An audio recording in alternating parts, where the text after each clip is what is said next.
ایران کی جوابی کارروائی کی 84ویں لہر نے اسرائیل میں بڑی تباہی مچا دی۔ ایرانی ڈرونز اور میزائلوں نے اسرائیل کے فضائی دفاعی نظام کو ناکام بناتے ہوئے تل ابیب سمیت مقبوضہ علاقوں کو کامیابی سے نشانہ بنایا۔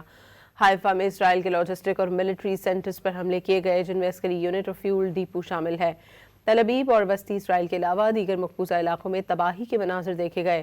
تل ابیب میں ایرانی میزائل کم از کم 6 مقامات پر جا لگے، جس سے متعدد عمارتیں تباہ ہو گئیں، جبکہ گھروں کو نقصان پہنچا۔ اسرائیلی حکام کے مطابق ایران کے نئے حملوں میں ایک شخص ہلاک اور درجنوں زخمی ہوئے ہیں۔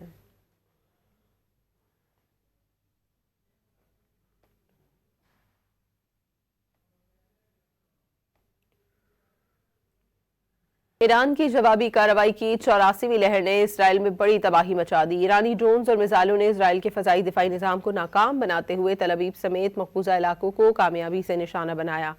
حائفہ میں اسرائیل کے لاجسٹک اور ملٹری سینٹرز پر حملے کیے گئے، جن میں عسکری یونٹ اور فیول ڈیپو شامل ہے۔ تل ابیب اور وسطی اسرائیل کے علاوہ دیگر مقبوضہ علاقوں میں تباہی کے مناظر دیکھے گئے۔